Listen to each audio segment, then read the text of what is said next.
गौतम बुद्ध का जन्म 563 ईसा पूर्व में हुआ था। इनका जन्म लुम्बिनी नामक गांव में क्षत्रिय शाक्य कुल के राजा सुशोधन के घर में हुआ था।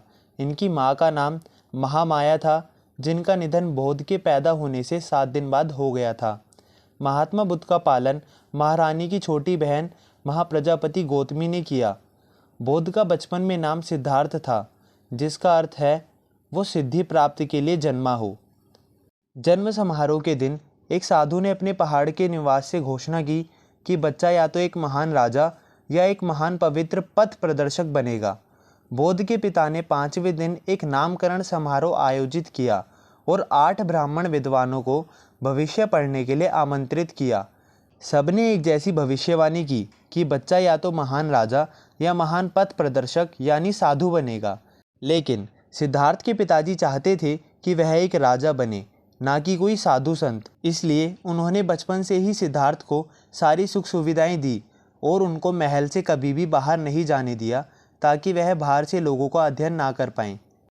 लेकिन जब गौतम बुद्ध बड़े हो गए तो एक दिन उन्होंने अपने रथाकार को उन्हें शहर घुमाने के लिए मना लिया। बाहरी दुनिया की उनकी पहली यात्रा काफ़ी पीड़ादायक रही। एक वृद्ध को, एक बीमार को और एक लाश को देखकर उन्हें गहरा सदमा पहुंचा। उसी क्षण उन्हें यह अनुभूति हुई कि मनुष्य के शरीर का अंत निश्चित है। उन्होंने एक गृह त्याग किए सन्यासी को भी देखा। उसे मानो बुढ़ापे, बीमारी और मृत्यु से कोई परेशानी नहीं थी और उसने शांति प्राप्त कर ली थी। सिद्धार्थ ने निश्चय किया कि वह भी संन्यास का रास्ता अपनाएगा। कुछ समय के बाद महल त्याग कर वह अपने सत्य की खोज में निकल गए। सिद्धार्थ ने साधना के कई मार्गों का अन्वेषण किया। इनमें से एक था शरीर को अधिक से अधिक कष्ट देना, जिसके चलते वो मरते मरते बचे।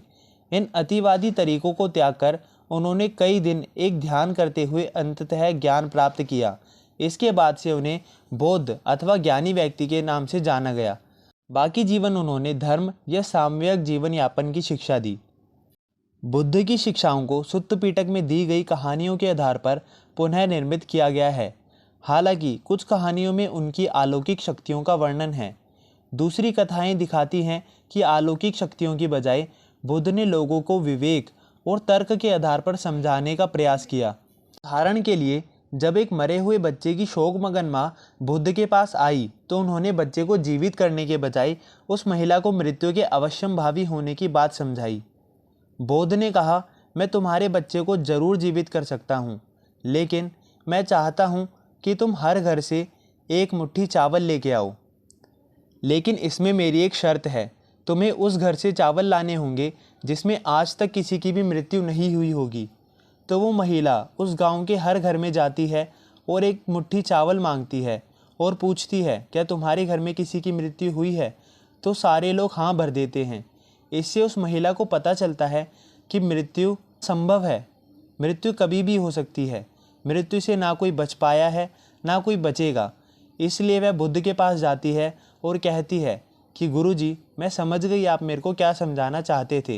ये कथाएं आम जनता की भाषा में रची गई थी, जिससे इसे आसानी से समझा जा सकता था। बौद्ध दर्शन के अनुसार विश्व अनित्य है और लगातार बदल रहा है। यह आत्मविहीन है क्योंकि यहाँ कुछ भी स्थायी या शाश्वत नहीं है। इस क्षणभंगुर दुनिया में दुख मनुष्य के जीवन का अंतर्निहित तत्व है। घोर तपस्या और विशेष शक्ति के बीच मध्यम वर्ग अपनाकर मनुष्य दुनिया के दुखों से मुक्ति पा सकता है। बौद्ध धर्म की प्रारंभिक परंपराओं में भगवान का होना या ना होना अप्रासंगिक था। बुद्ध मानते थे कि समाज का निर्माण इंसानों ने किया था, ना कि ईश्वर ने। इसलिए उन्होंने राजा और गृहपतियों को दयावान और आचारवान होने की सलाह दी। ऐसा माना जाता था कि व्यक्तिगत प्रयास से सामाजिक परिवेश को बदला जा सकता था। बुद्ध ने जन्म मृत्यु के चक्र से मुक्ति, आत्मज्ञान और निर्वाण के लिए व्यक्ति केंद्रित हस्तक्षेप और सम्यक कर्म की कल्पना की।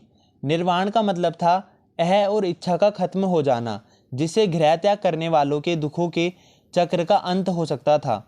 बौद्ध परंपरा के अनुसार अपने शिष्यों के लिए उनका अंतिम निर्देश था, तुम सब अपने लिए खुद ही ज्योति बनो, क्योंकि तुम्हें खुद ही अपनी मुक्ति का रास्ता ढूंढना है। तो दोस्तों, ये थी कुछ बुद्ध के बारे में जानकारी।